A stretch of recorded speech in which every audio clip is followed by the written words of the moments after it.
Hola, soy Isabel del grupo 2.1 y les voy a explicar cómo era la escuela de los pobres en la India.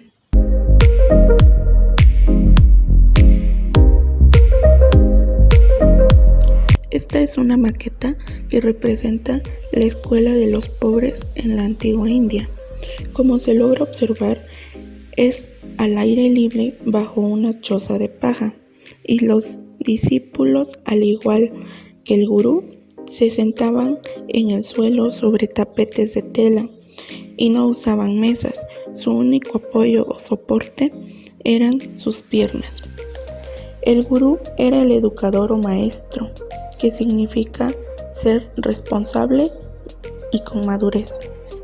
El gurú se encargaba de enseñar las verdades contenidas, estimular las capacidades y energías de los discípulos, así como guiar, dirigir y corregir el crecimiento del proceso educativo.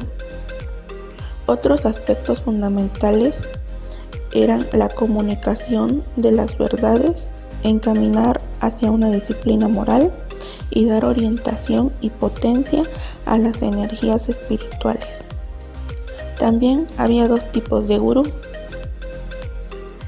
El primero, que se dedica a instruir al discípulo en las escrituras sagradas y les enseña la revelación.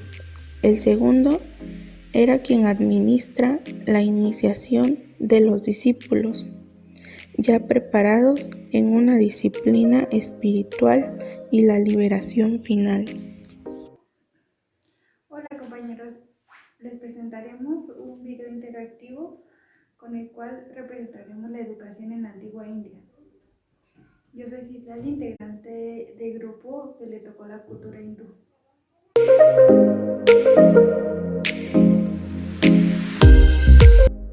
En la cultura hindú, la religión es muy importante, debido a que está basada en el misticismo. La educación de los hindús es más hacia la parte emocional que la racional. Para los hindús, el espíritu tiene más valor que el cuerpo, y todo camino incluye un sacrificio, pero ese sacrificio no vale la pena si no tienes un conocimiento al final. Todo este conocimiento adquirido debe ser por medio de métodos tradicionales y procedimientos pedagógicos estrictamente marcados, basados en rituales y caracteres del misticismo educativo de los jóvenes, llevados de la mano de los más sabios. Hola, mi nombre es Lucía Soledad Mendoza Zaragoza, del grupo 2.1 de la licenciatura en Pedagogía, y les presentaré un video del museo temático, las características de la vestimenta de la mujer en la cultura hindú.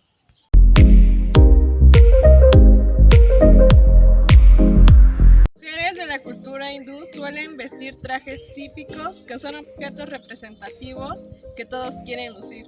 Los colores, estilos y diseños son importantes para establecer un traje. La ropa tradicional de la mujer se denomina sari, que consta de una tela de seda de forma rectangular. Esta mide de 5 a 8 metros de largo y de 2 metros de ancho. Esta se enrolla al cuerpo dando una forma de vestido. Este traje suele usarse en fiestas patrias como igual de uso cotidiano.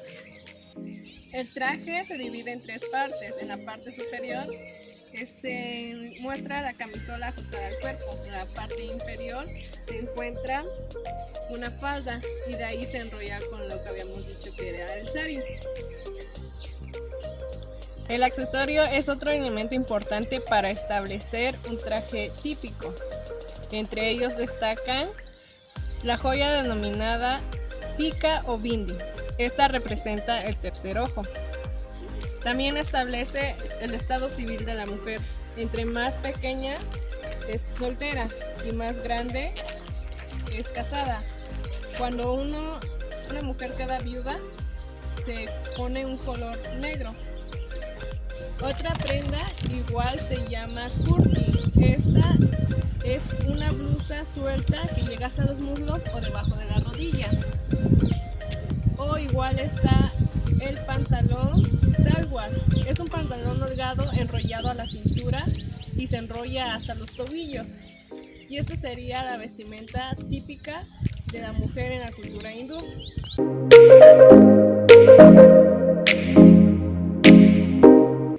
Buenas tardes, mi nombre es Mirileida Núñez Velázquez y en este momento vamos a hablar acerca de las obras pedagógicas más importantes de la civilización hindú. Y vamos a comenzar por explicar cuál es el objetivo general que tiene la educación en esta civilización. Y uno de los principales objetivos era liberar a las personas, liberar al hombre, tanto como a la mujer de la ignorancia, y que estos pudieran adquirir ciertos valores, ciertos conocimientos, incluso ciertas habilidades como personas dentro de esta civilización. Y como principal, se mencionaba que se esperaba que se formara a los varones como varones de obediencia, como varones que respetaban a sus padres y que cumplían también con ese labor a lo mejor como esposos, ¿no? Y por otro lado se esperaba también que las mujeres pudieran adquirir la suficiente a lo mejor habilidad o el valor de encontrarse en un hogar, que fueran mujeres fieles, que fueran mujeres que se sometieran a su esposo y que cumplieran con sus deberes pues en su hogar, ¿no? Ahora vamos a hablar acerca de las escrituras básicas de esta civilización, que son muy importantes. Y se mencionaba que estas escrituras son una colección de leyes espirituales que se habían estado transmitiendo de generación en generación a través de los siglos. Y encontramos dos tipos de escritura, muy importantes. La escritura Shruti, que significa lo escuchado, o la civilización Smriti, que significa lo memorizado o lo recordado. Cada una de estas escrituras tenía un significado y por lo tanto también de ellas se derivaban diferentes obras importantes. Shruti significa o se refería al hábito de los antiguos hombres que habían vivido una vida de soledad y que estaban transmitiendo de sus conocimientos pues a esta civilización. Tiene dos partes, está dividida en dos. Está por un lado los Vedas, así se les llama, y por otro lado los Upanishads. Estos dos, este Vedas estaba dividido también en 4 y cada uno de ellos tenía un significado. Entre ellos encontramos los Rig Vedas, así se les llama, y por otro lado los Upanishads. Estos dos, este Vedas estaba dividido también en 4 y cada uno de ellos tenía un significado. Entre ellos encontramos los Rig Veda, que significa el conocimiento real que se tenía.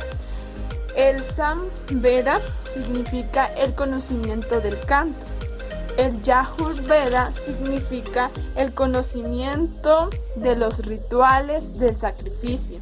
Y está también el Atharva Veda, que significa el conocimiento de las reencarnaciones, muy importantes. Los Upanishads son 108, dentro de los cuales destacan unos más importantes. Encontramos entre la escritura Smriti, que significaba esta literatura, memorizar o recordar lo sagrado a través de la poesía. Y encontraba entre la investigación que esta era fácil de explicar, que ahí encontrábamos verdades acerca del simbolismo y acerca de la metodología.